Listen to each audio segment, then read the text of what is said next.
ఎండగండి లాకులు. దాని వయసు 144 ఏళ్ళు, అంటే 1880లో నిర్మించారు. ఈ చరిత్రతోనే ఈ వీడియో ముడిపడి ఉందండి.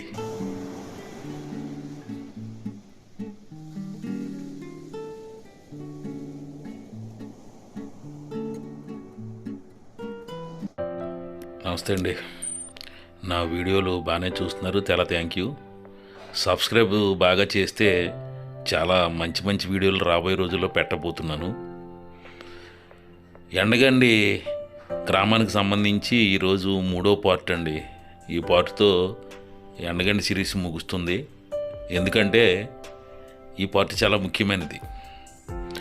పశ్చిమ గోదావరి జిల్లా డెల్టా ప్రాంతంలో ఒక 30 నుంచి 40% వరకు ఈ ఎండగండి లాకుల నుంచి నీటి సప్లై, మంచినీళ్ళు అందుతున్నాయి.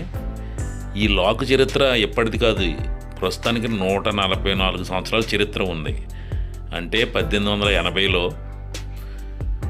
కాటం ద్వారా ఆధ్వర్యంలో ఏర్పాటు చేసిన ఇరిగేషన్ అధికారులు ఈ కాలువను ఇక్కడ దాకా తవ్వుకొచ్చి ఇక్కడ లాకు నిర్మించారు. అంటే ధవళేశ్వరం బ్యారేజీ నిర్మించిన తరువాత 1852లో ప్రారంభమైంది. ఆ తరువాత నీటి సరఫరాకు సంబంధించి కట్టిన లాకుల్లో ఇది కూడా చాలా ముఖ్యమైనదండి. ఈ లాకుల గురించి, ఊరు గురించి, లాకు చుట్టూ పచ్చదనం గురించి ఈరోజు బ్రీఫ్గా తెలియజేస్తాను, చూడండి. రహదారి నుంచి లాక్లోకి ప్రవేశించిన వెంటనే మనకు కాటం దొర విగ్రహం కనిపిస్తుంది. నిజంగా అటువంటి మహోన్నతుడి విగ్రహాన్ని ప్రతి లాక్లో ఏర్పాటు చేయాలి. ఇక్కడ ఏర్పాటు చేయడం చాలా గ్రేట్. ఎందుకంటే ఆయన వల్లే ఈరోజు గోదావరి జిల్లాల వారు పట్టెడు అన్నం తింటున్నారు, 4 రూపాయలు సంపాదిస్తున్నారు. ఎల్లెడ పచ్చదనం నెలకొంటుంది. పశ్చిమ గోదావరి జిల్లాను రైస్ బౌల్ ఆఫ్ ఇండియా అంటున్నారంటే దానికి కారణం కాటన్ దొర కట్టిన ఆ గోదావరి బ్యారేజ్, ధవళేశ్వరంలో ఉన్న ఈ బ్యారేజీ ద్వారానే వెస్ట్రన్ డెల్టాకు సాగునీరు అందుతుంది.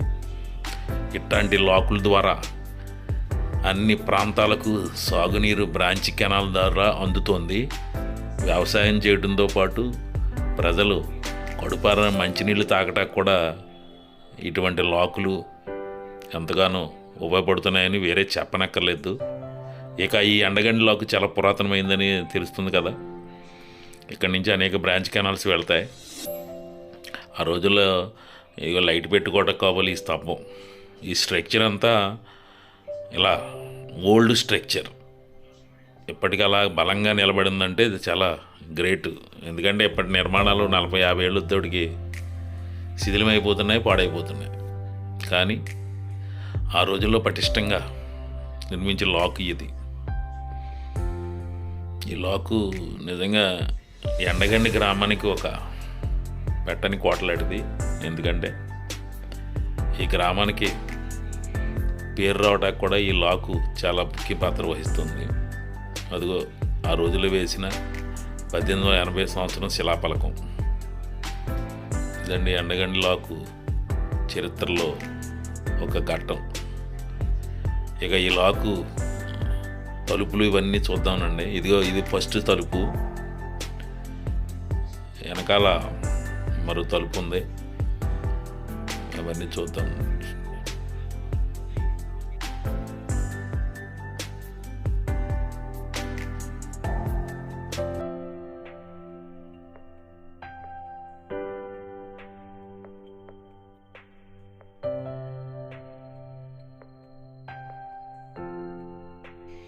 ఈ నిర్మాణాలు కూడా చాలా పురాతనమైనవి. ఆ లాక్ తర్వాత ఈ లాక్ కూడా అత్యవసర పరిస్థితిలో వేస్తారు. ఇది కూడా నాటి నిర్మాణానికి ఒక నిదర్శనం అండి. ఆ రోజుల్లో ఇంజనీరింగ్ అధికారుల పనితీరు చాలా ప్రశంసనీయం. సాగునీటి సరఫరా వ్యవస్థను చాలా పటిష్టంగా అమలు చేయడంలో ఇంజనీరింగ్ అధికారులు ఇటువంటి లాక్ వ్యవస్థని చాలా నిర్మాణాత్మకంగా, చాలా పకడ్బందీగా చేపట్టారంటంలో ఇటువంటి లాగులే మనకి నిదర్శంగా మనకి కళ్ళెదుట కనిపిస్తుంటాయి.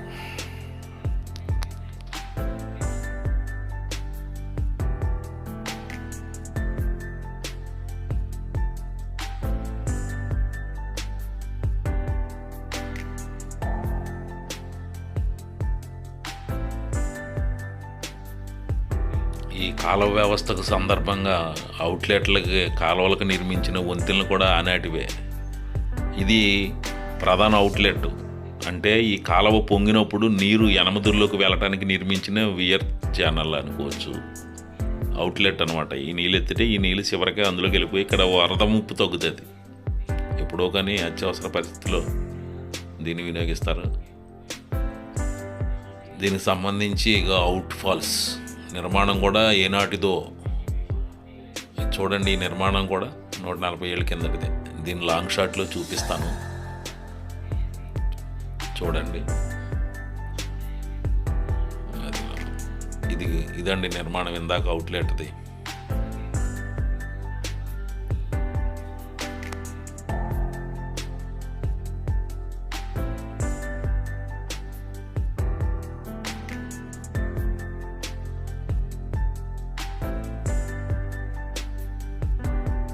ఆనాటి ఈ వంతెనపై ఈనాటి బాల్యం కూడా సైకిల్ తొక్కుని వెళుతుంది. ఈ ఊరికి చెందిన ఒక యువకుడి మాటలు వినండి. నా పేరు సిహెచ్ జగన్మోహన్ శ్రీనివాస్. నేను ఎండగండి గ్రామంలో జన్మించాను. ఈ గ్రామం నాకు తల్లితో సమానం. హైదరాబాద్లో నేను ఒక కార్పొరేట్ కంపెనీలో మేనేజర్గా పనిచేస్తున్నాను. ఎండగండి గ్రామం సంస్కృతి, సాంప్రదాయానికి, మత సామరస్యానికి, ప్రశాంతతకి పెట్టింది పేరు. గ్రామానికి తూర్పుని ఎనమదూరి డ్రైన్, పడమర ఉండి కాలువ, దక్షిణాన సర్ప్లస్ వైర్ కలిగి దీపకల్పనలా ఉంటుంది. పచ్చని చేలు, చెట్లతో పచ్చదనం పరిచినట్టుగా ఉంటుంది. ఈ గ్రామానికి సాంస్కృతి పరంగా, సాహిత్య పరంగా, రాజకీయ పరంగా మంచి విశిష్టత ఉంది. విభిన్న మతాలు, కులాలు, ఆచారాలు, సాంప్రదాయాలు ఉన్నప్పటికీ ఆత్మీయత, ఐక్యమత్యం, సామరస్యం అనేవి ఈ గ్రామానికి ఆభరణాలు. ఈ ఎండగండి పొడమ తల్లిపై జన్మించి అనేక మంది వివిధ రంగాల్లో ఉన్నత స్థాయికి చేరారు. ఏ పండుగైనా, ఉత్సవమైనా ఆనందోత్సవాలతో జరుపుకోవడం ఆనవాయితీ. అలాగే ఈ గ్రామంతో అనుబంధం ఉన్నవారు అందరూ దేశ విదేశాలలో ఆప్యాయంగా పలకరించుకోవడం ఈ గ్రామం ప్రత్యేకత. ఎంత మెట్రో నగరంలో ఉన్నా వివిధ పండగలకు, ముఖ్యంగా సంక్రాంతి లాంటి ప్రధాన పండగకి ఎండగండి రావడం ఆనవాయితీ. ఈ గ్రామం చాలా వరకు అభివృద్ధి చెందింది. భవిష్యత్తులో ఇంకా అభివృద్ధి చెందాలని ఆకాంక్షిస్తున్నాను. ఈ డాక్యుమెంటరీ తీస్తున్న కడలి ప్రసాద్ గారికి ధన్యవాదాలు. సర్వే జనా సుఖినో భవంతు. లాకుకు ఎడమ వైపులో ఉన్న ఈ రోడ్లో ఏం సీన్లు కనిపిస్తాయో చూద్దాం, నడవండి. లాకు పక్కనే ఉంది ఈ స్థలం. దూరంగా పశువులు చాలా. ఈ పక్కనే సమాధులు కనిపిస్తున్నాయి. ఇవి చనిపోయిన పివిఎల్ తిమ్మరాజు గారి సమాధి, వారి బంధువులది కాబోలు. ఈ ప్రాంతం అంతా చాలా గ్రీనరీగా ఉంది. చూడండి ఎంత ఆహ్లాదంగా ఉందో. పక్కనే పురాతన పెంకుటి ఇల్లు, అంటే ఇది పశువుల శాలగా వినియోగిస్తుంటారు. అంటే ఇది పివిఎల్ నరసింహరాజు గారికి చెందిన ప్రైవేట్ స్థలం. ప్రకృతి చాలా బాగుందని చిత్రీకరిస్తున్నాను. చూడండి ఈ పెంకుటి శాల ఎంత ఆహ్లాదంగా ఉందో. చుట్టూ కొబ్బరి చెట్లు, పచ్చని నేల. ఈ శాలలో ఒక జీప్ ఉందండి. పివిఎల్ కుటుంబం వారు వినియోగించిన జీప్ అయి ఉంటుంది. ఆ నెంబర్ కూడా చూస్తే ఎప్పటిది కాదు ఈ జీపు. ఇదొక యాంటిక్ వస్తువుగా దాచుకున్నట్టున్నారు.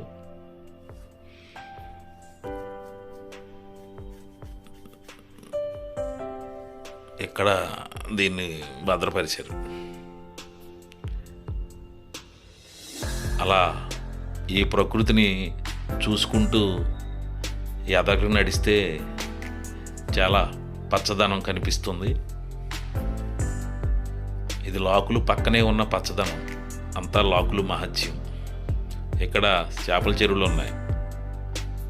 చేపల చెరువు చుట్టూ కూడా చూసారా ఎలాగుందో, వేరే లెవెల్ పచ్చదనం అండి ఇది.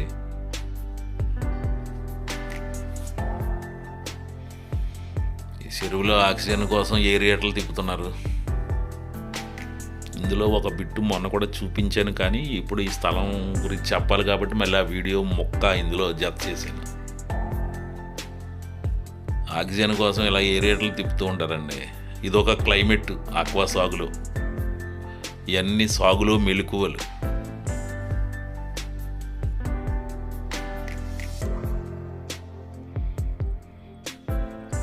ఇక్కడ ఒక గన్ ఉంది.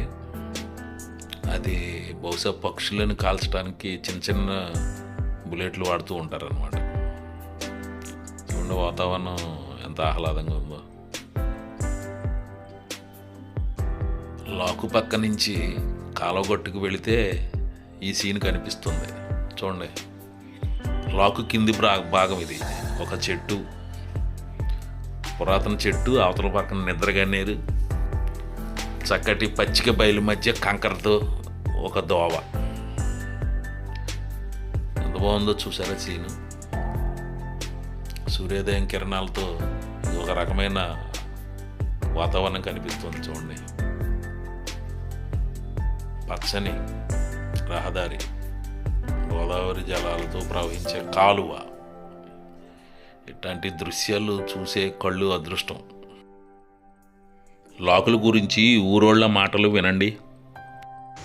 1818 నుంచి ఇక్కడ లాకులు ఉందండి. ఈ లాకుల జంక్షన్ నుంచి ప్రతి గ్రామానికి వాటర్ సప్లై బాగుంటుంది. ఇక్కడికి కాటన్ దొర గారు మా ఊర్లో కట్టారండి. కాటన్ దొర గారు దయ వల్ల మొత్తం వెస్ట్ గోదావరి మొత్తం బాగుంటుంది. మా ఎండగండి గ్రామం వాటర్ సప్లై బాగుంటుంది కాబట్టి పంట పొలాలు కూడా చాలా బాగుంటాయండి. ఆక్వాకల్చర్ నెంబర్ 1గా ఉంటుంది. లాకుల మధ్య నుంచి అలా నడుచుకుంటూ వెళితే కనిపిస్తుంది ఈ దృశ్యం. చూడండి,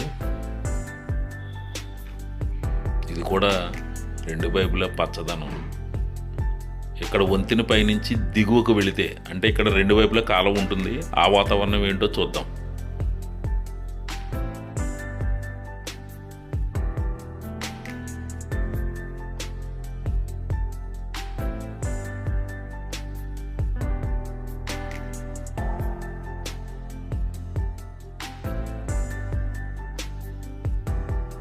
అక్కడ చేపలు వల వేస్తున్నారు చూడండి.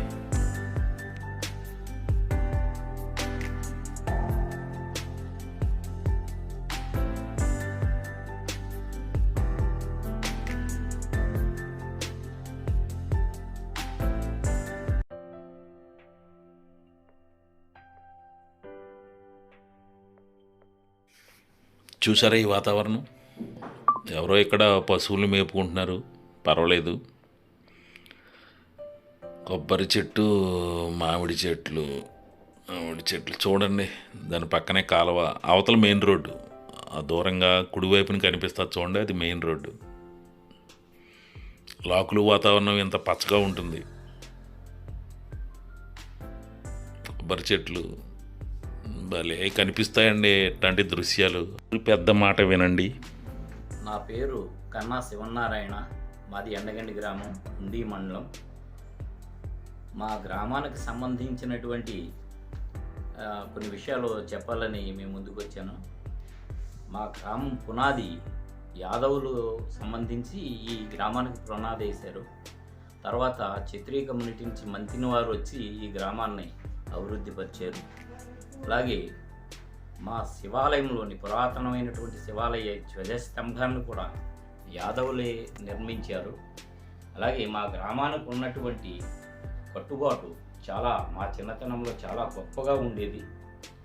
ఈ గ్రామం 2 కాలువల మయ్యాన్ని, ఉండి యనమదూరు డ్రైన్, ఉండి కాలువల మయ్యాన్ని, అలాగే ఇటు దక్షిణాన్ని సర్పలాష్ వైరు ఉండగా ఈ తరుసు మొలకలకే ప్రమాదం అయ్యేది.